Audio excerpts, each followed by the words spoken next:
नमस्कार बच्चों, Mehta digital class में आपका स्वागत है। हम संस्कृत के अंदर संधि पढ़ रहे थे।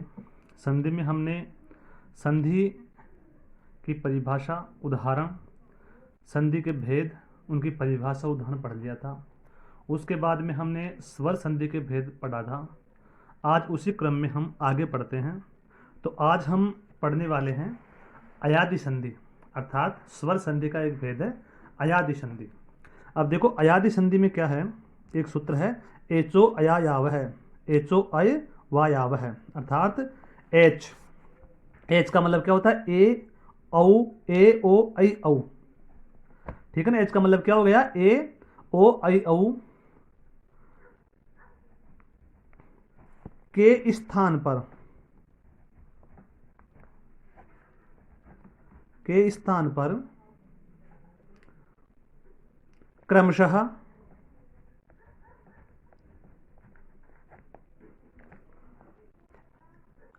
क्या हो जाए, ए के स्थान पर तो हो जाए अय, ओ के स्थान पर हो जाए अव,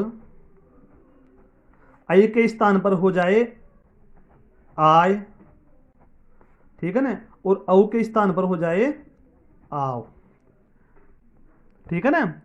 तो अगर ये आदेश हो जाए, अर्थात ए के स्थान पर तो क्या हो जाए अय, ओ के स्थान पर औ, आई के स्थान पर आय और औ के स्थान पर आय आदेश हो, कब हो, यदि कोई भी स्वर आगे हो तो क्या हो जाए, यदि कोई भी स्वर आगे हो तो, अर्थात सामने कोई भी स्वर हो तो अगर ए है पदांत में, ठीक है ना, तो वहां पर ए के स्थान पर आई हो जाएगा, ओ के स्थान पर औ हो जाएगा, आई के स्थान पर आय हो जाएगा और औ के स्थान पर क्या हो जाएगा, आव आदेश हो जाएगा। जैसे हम उदाहरण देखते हैं, जैसे आपके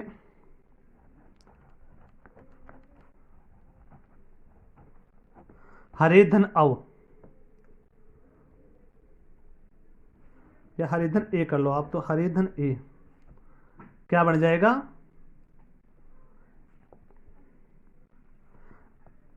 ठीक है ना, ए है सामने क्या बनेगा हरि, ठीक है ना। जैसे नेधन अनम,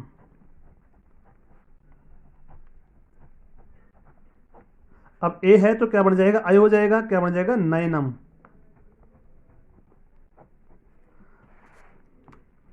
इसी प्रकार जैसे चेधन अनम क्या बन जाएगा चयनम। फिर हम देखते हैं जैसे विष्णु, विष्णुधन ए क्या बन जाएगा आपके विष्णवे। इसी प्रकार हम देखते हैं भोधन अनम, ओ है तो क्या बन जाएगा भवनम। इसी प्रकार हम देखते हैं पोधन अनह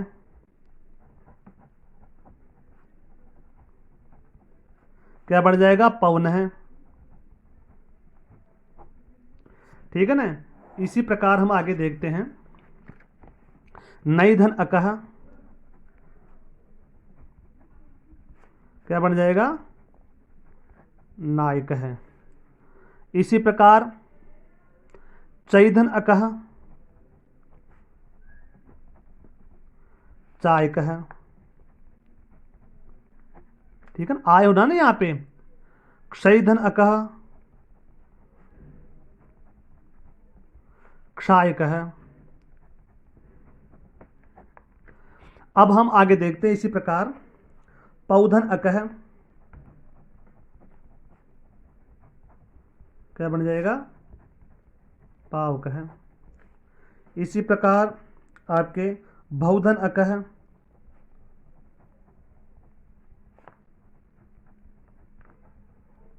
भावक है। इसी प्रकार लौधन अकह क्या बन जाएगा, लावक है। तो आपके ये अयाति संधि है, एक बार और समझ लो इसको।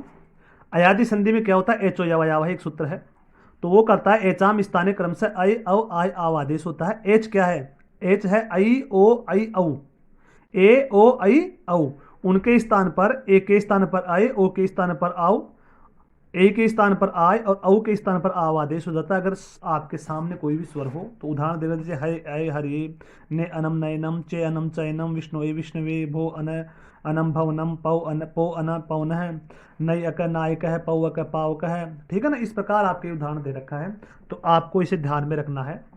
अब आपके 5 संधि हो गई। अब आप देखते हैं हम एक, देखिए और संधि कोई है तो वृद्धि संधि हो गई है आपके, यण संधि हो गई है आपके, ठीक है ना। और अब हम एक देखते हैं पूर्व रूप संधि। कौन सी संधि देखते हैं, पूर्व रूप। इसी का एक भेद है पूर्व रूप। पूर्व रूप में क्या होता है कि आपके एक सूत्र है एंग पदांतादति, एंग पदांतादति। ये सूत्र क्या कहता है कि अगर पद के अंत में एंग हो, क्या हो,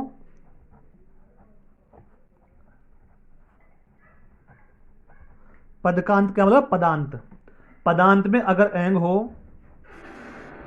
एंग हो, तो वहां पर एंग का मतलब क्या होता है, एंग का अर्थ होता है ए ओ, एंग का मतलब क्या हो गया, ए और ओ। ठीक है ना, अगर पद के अंतर में ए ओ है, एंग है, यानी एकारांत ओकारांत धातु, अगर पदांत में एकारांत ओकारांत धातु है तो, और सामने क्या है, ऋस्वाकार है, अगर सामने क्या है, ऋस्वाकार है, वह सामने अ होने पर, अब होने पर पूर्व रूप एकादेश होता है, पूर्व रूप एकादेश होता है। पूर्व रूप का मतलब होता है, पूर्व का मतलब पहले वाला जो है वही रूप आदेश होता है, और जो अ होता है वह अ के स्थान पर एक ऐसा अवग्रह लग जाता है। ठीक है ना,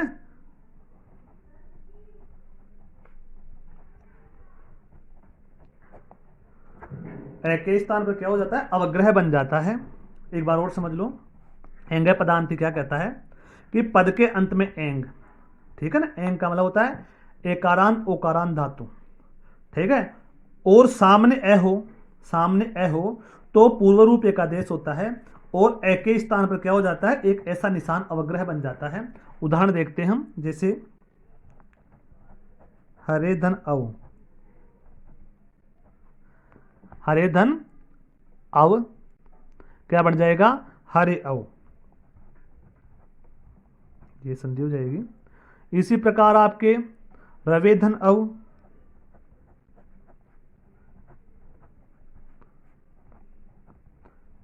रवे अव, ठीक है ना। इसी प्रकार ग्रामे धन अयम,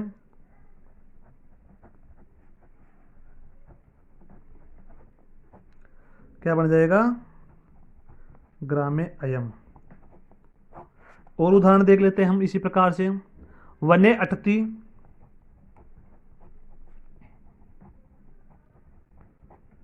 क्या बन जाएगा, वने अटती, ठीक है ना। इसी प्रकार आपके मुरारे अव, ठीक है ना,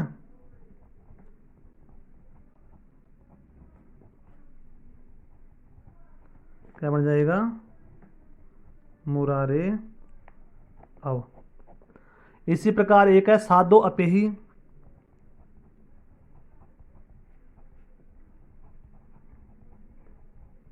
क्या बन जाएगा, साधो अपेही।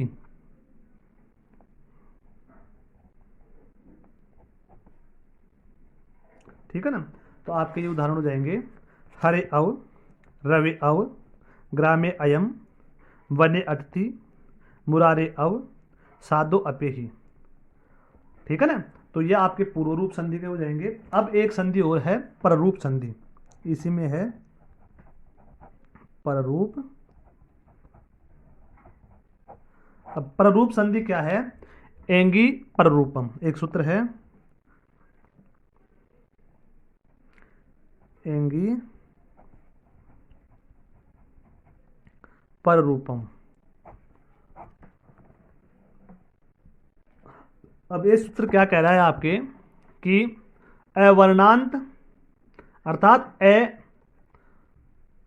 या आ, ए या आ, ठीक है। अवर्ण का मतलब क्या? ए या आ से अंत होने वाले धातु के बाद में अगर ए या ओ हो, ठीक है ना, तो उस स्थान पर पररूप एक आदेश होता है।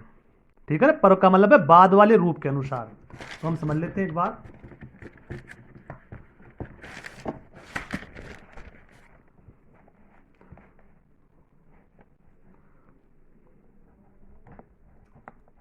अवर्णांत,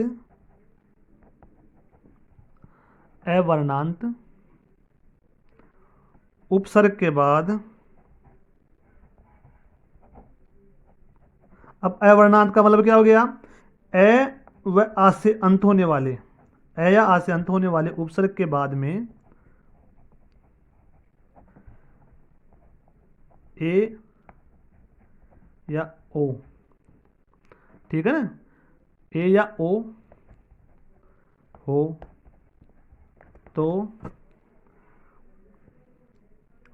तो क्या आदेश होता है? ए या ओ धातु रूप होने पर या ए या ओ होने पर पररूप एक आदेश होता है।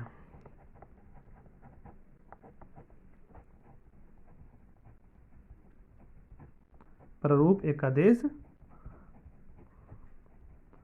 होता है। पररूप का मतलब होता है पर यानी बाद वाला, रूप यानी उसके अनुरूप बनना। तो जैसे हम उदाहरण देख लेते हैं, जैसे जाता है, जैसे प्रधन एजते, प्र एजते क्या बन जाएगा? प्रेजते। अब देखो यहाँ पे प्र अकारांत उपसर्ग है, सामने ए आ रहा है, तो ठीक है ना, दोनों के साथ पर रूप, पर यानी पहले वाला, सूर्य पूर्व रूप, ठीक है ना, पर रूप पहले वाला, तो प्र का बन जाएगा प्रेजते। ठीक है ना। प्र एस्यति, प्रधन एस्यति क्या बन जाएगा? प्रेष्यति। पराधन एलियति, पराधन एलियति क्या बन जाएगा आपके? परेलयति।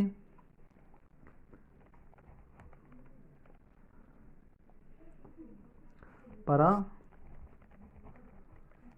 ठीक, क्या बन जाएगा? परेलयति। इसी प्रकार आपके उप एलियति,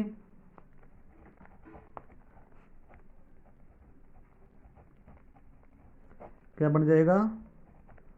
उपेलयति। इसी प्रकार और देखते हैं हम, जैसे प्रधन एस्क है, क्या बन जाएगा? प्रेषक है, प्रेषक। जैसे प्रधन एशिति, प्रधन एशिति, प्रेषिति, प्रधन एशिति, प्रेषिति।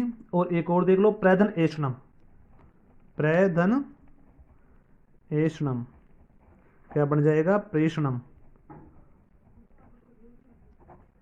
ठीक है ना। तो आपके ये उदाहरण हो गए, यथा प्रधन एजते प्रेजते, प्रेष्यति प्रेषति, परा एलियति परेलियति, उपेशति उपेशति, प्रेषते प्रेषक है, प्रेषिति प्रेषिति, प्रेषणम प्रेषणम। ठीक है ना। ये आपके रूप बन गए। ठीक है ना। तो आपको इनका ध्यान रखना है, समझना है। ठीक है ना। तो हम 7 रूप पढ़ लिए हमने। ठीक है ना। 4 तो कल पढ़े थे पहले वाली क्लास में, ये आपके 5, ये 6, ठीक है, और ये आपके 7, ठीक है ना, 7 रूप हो गए। तो स्वर संधि के 7 रूप पढ़े हमने, कौन कौन सी? दीर्घ, गुण, वृद्धि, ठीक है ना, गुण, वृद्धि। इसके अलावा जैसे एक हो गई आपके वृद्धि, एक यण संधि हो गई, ठीक है ना, इसके साथ में अयादि संधि, पर रूप संधि और पूर्व रूप संधि। ये 7 रूप हो गए। तो आपको ध्यान से इनको समझना है, पढ़ना है, और अपनी जो उत्तर पुस्तिका है, पाठ्य पुस्तक जो है उत्तर पुस्तिका है, उसमें आपको इसको हल करना है। इनके अलावा भी आपको उदाहरण देखने हैं, ठीक है ना। तो इनको पूर्ण होने के बाद में, संधि को पूर्ण होने के बाद में हम एक आपको होमवर्क देंगे कुछ उदाहरणों का, तो आपको वो भी करना है। धन्यवाद बच्चों।